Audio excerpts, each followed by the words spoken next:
Welcome back to DNA AUTOHAUS. Today we're at an airstrip because Carwow have invited us back to put our BMW M8 competition through its paces.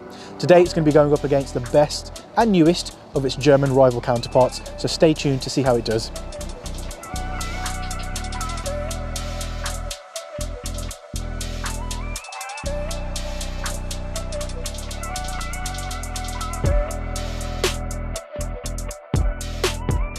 So the BMW M8 is powered by the SL63 4.4 litre twin turbo V8, producing 625 brake horsepower and 750 Newton meters. This is paired with a ZF 8-speed gearbox with a torque converter, so it has launch control and it has four-wheel drive via the MX drive system. And today the vehicle as standard is on its 20-inch 811M alloys, running Michelin Pilot Sport 4S street tyres.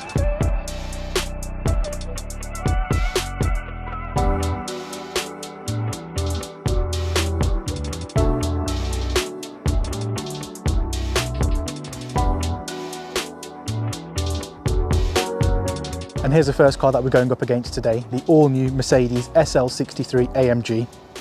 Now normally when we come on Carwow, I'd like to say we have the best colour car and the best looking car. However, I don't think we're going to be winning the beauty contest today on this one because it is absolutely stunning. So this car comes with a 4-litre twin turbo V8, producing 585 brake horsepower and 800 Newton meters. So a bit down on power compared to the M8, but more torque. But weight is where we're going to come into it because this weighs about 55 kilos less than the M8, which looks about right really, because dimensions wise it's around about the same size, but every angle on this thing is absolutely gorgeous. This is now replacing the AMG GT Roadster and it gives reminiscence vibes of the AMG GT 4-door. It looks like they've just chopped that car in half, stuck a soft top on it and just created the best bits of the AMG division. So it'll be interesting to see how it does today. However, this list is just over £170,000. At this moment in filming, that's nearly twice of what that M8 is worth over there. And just to put that into perspective, you could buy our E46 Diamond Metallic M3, our Fire Orange Individual G83 M4, and any of the other cars we've probably got in stock and still have change left over.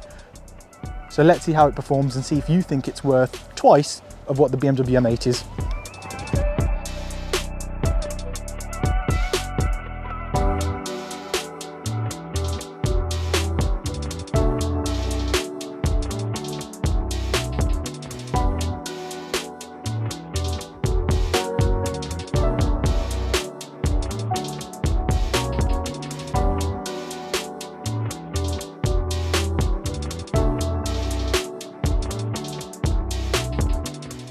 And the final and third competitor against the M8 today, the car that probably needs no introduction, the Audi R8 Performance Spider. Now, quite interesting that almost GT cars are put up against the likes of a supercar, but it'll be interesting to see how they perform today. This car, 5.2 litre V10 naturally aspirated, 7-speed dual clutch gearbox, weighs quite a lot less than the two over there actually, because it's just under 1.7 tonnes. So power to weight ratio, it's much greater than the other two. They're all running the same set of tyres, Michelin Pilot Sport 4S street tyres. So it'll be really interesting to see who takes it on the launch today and the race.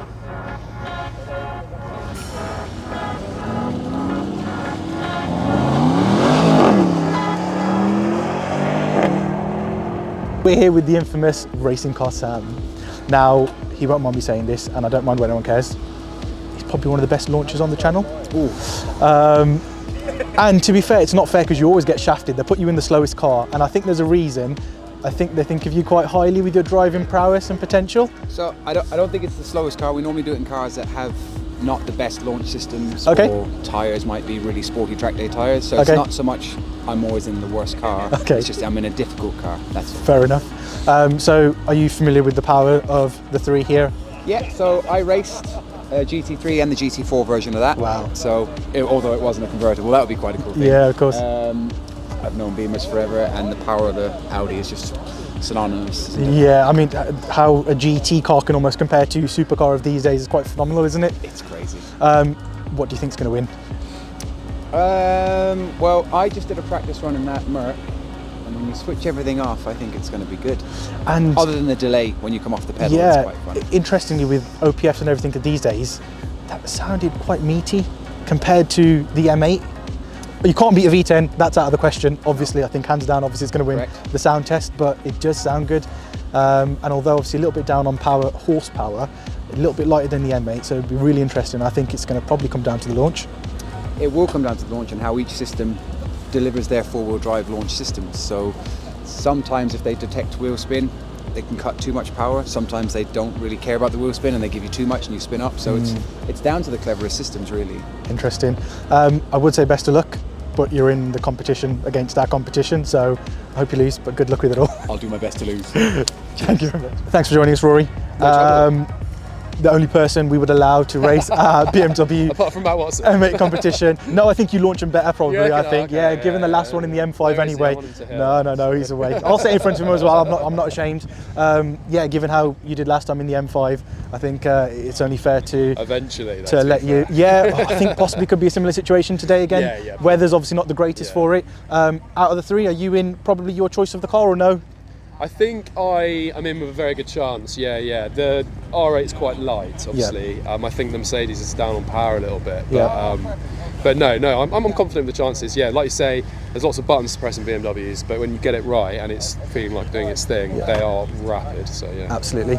And I was saying to Sam a bit earlier, a bit crazy how almost GT cars can compare to the likes of supercars these days. I know. And just shows what BMW and kind of almost Mercedes are doing, but 170 grand for that. Yeah, I know, exactly. And I don't think they're going to do an SL65 now. I might be wrong, but so I think possibly an S or E hybrid version of that almost. Exactly. Which could be even more, which is just insane. I was saying how many cars you could get, a couple of those to drive every day of the week or on the weekends, one of those. So this on the market now is just under 90, but for like an individual colour with a good spec. Exactly. It's insane, but well, I don't need to say this. Best of luck. I know you're going to win. I hope you're going to win. We'll cut that if it doesn't at the end of the day, but good luck with it all. And lovely British weather opening up, so interesting. We've got the best weather.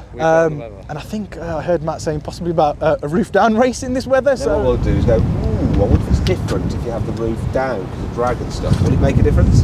So I think we're going to do a race of the roofs going down. I hope we're not doing a roof down race for the sake of the interiors. Yeah. Well, I hope you win that too, so you don't get too cold and wet inside. Thanks, but mate. best of luck. Cheers. Thanks. So the cars are lined up and almost ready to go. Be interesting to see which one will win this. I don't think I can quite call it because power-wise they're all very similar. The R8 620, the M8 is 625, SL63 a little bit lower on 580. However, the weight's going to make a difference on this. So the R8 about nearly 500 kilos lighter than the M8 and 400 odd kilos lighter than the SL63. So I think when we look at brake horsepower per ton, the R8 is well ahead at about 360-ish, and the M8 and the SL much closer, with the M8 just taking the edge at about 308 brake horsepower per ton, and the SL63 actually falls just shy of 300. All of them are actually running Michelin Pilot Sport 4S street tyres. So it's going to come down to the driver, the launch and the system of the car. So will really be interesting to see who'll call it. We've obviously got to back ourselves. The M8's obviously going to do it, or is it?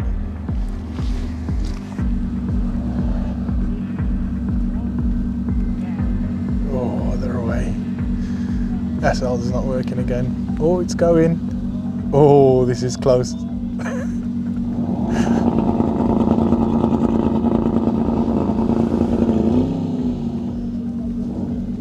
Oh, it's close. The R8's going to win, isn't it?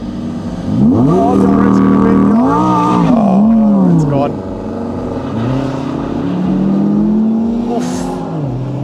And they're away.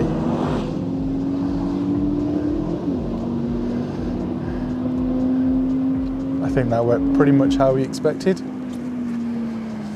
So actually, conveniently, the sequence of the R8 and the M8 was actually very close, but the windows just happened to go up that little bit quicker. So the window's a bit more elegant, I'd say, in the M8.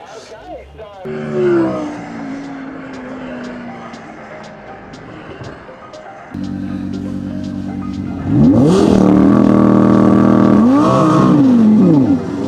the M8's off! I think. Wow. Okay, what do we say to that? It looks like they all had a bit of difficulty getting off the line there, but the M8 seemed to do very, very well. I don't know if the SL seemed to catch it though, and the R8 seemed well behind on that one, so let's see exactly what happened.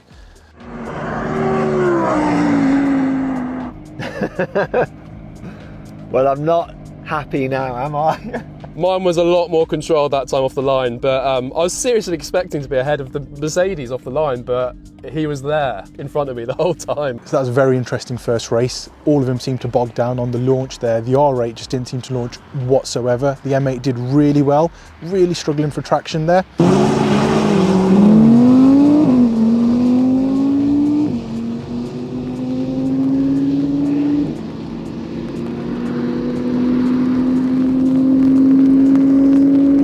So R8 much better run that time, seemed to launch exactly as it should really.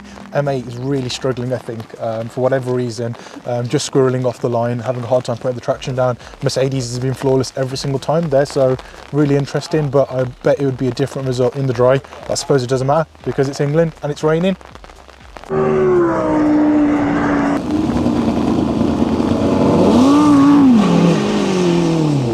Come on. The one time it gets a good launch. Are you kidding me? We'll class that as a win. The one time we get an excellent launch off the line, both of them just back out. I don't know why they didn't just plough through it as they did with the other races, but the R8 and the SL just gave up, so we'll take that as a win.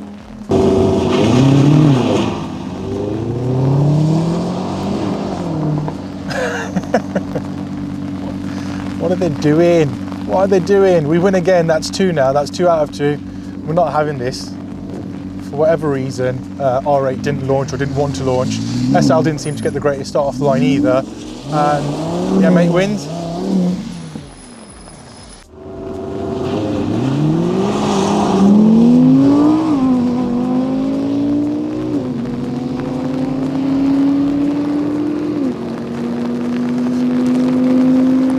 Just typical, isn't it? The third run out of all of them. The M8 did get a good launch off the line, but the R8 just seemed to get the best launch it's done all day. SL bogged down again, so it seems to be a story of the day, really.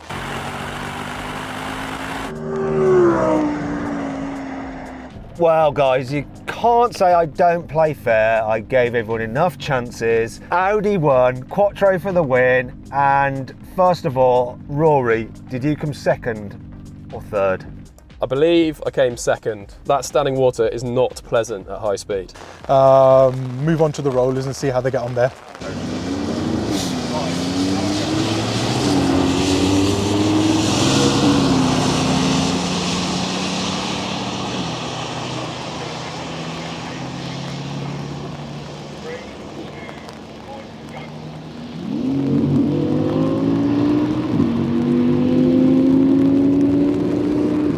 So first of the rolling races in automatic mode. I would think that the SL should have this because it's got 9 gears, so whichever, if in comfort mode, whichever gear it's going to be in a better ratio and have more legs to go at the top end. Interesting to see between the R8 and the M8 how it did, but can't tell anything here at this end because it's just a spray of water. Okay, Rory, I reckon I got this. Oh my God. I can pass that BMW. Oh, it's going to be close.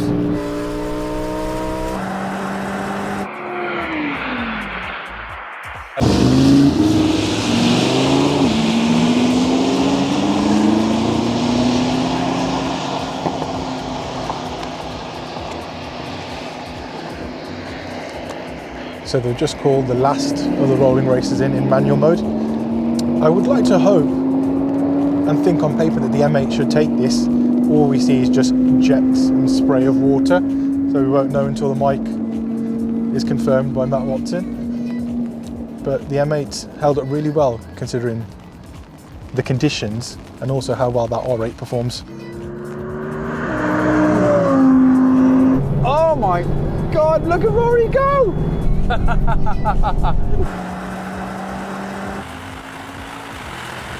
Now I'm starting to pick him back up.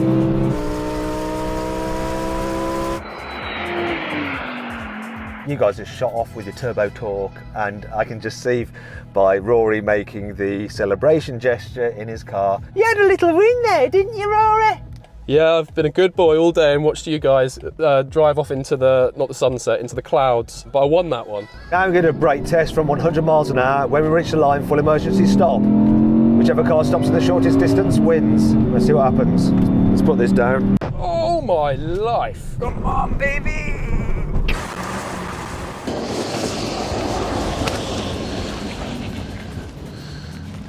that's about as interesting as it gets. Who would have thought that the lightest car and the only one with carbon ceramic brakes, because the performance comes with it as standard, actually came last, by quite a distance as well. M8 kind of expected where it is, and the SL just beating it to the post. Conditions obviously not well at all. There's a lot of water and a lot of standing water, which I think that's what they're relaying back on the mic. So considering conditions, all being said, all of them did very, very well. Right guys, that's a wrap and the end of the day. The M8 was definitely put through its paces. Let us know how you thought it did in the comments below. It was quite interesting actually throughout the day. Obviously conditions not necessarily the best, and all cars, future, modern, German with the four-wheel drive systems, maybe we anticipated some better results, but interesting to see exactly how they perform in different conditions and also with different drivers and different reactions as well. As always, if you've enjoyed the content, make sure you like, share, comment and subscribe, and stay tuned for more exciting content coming soon.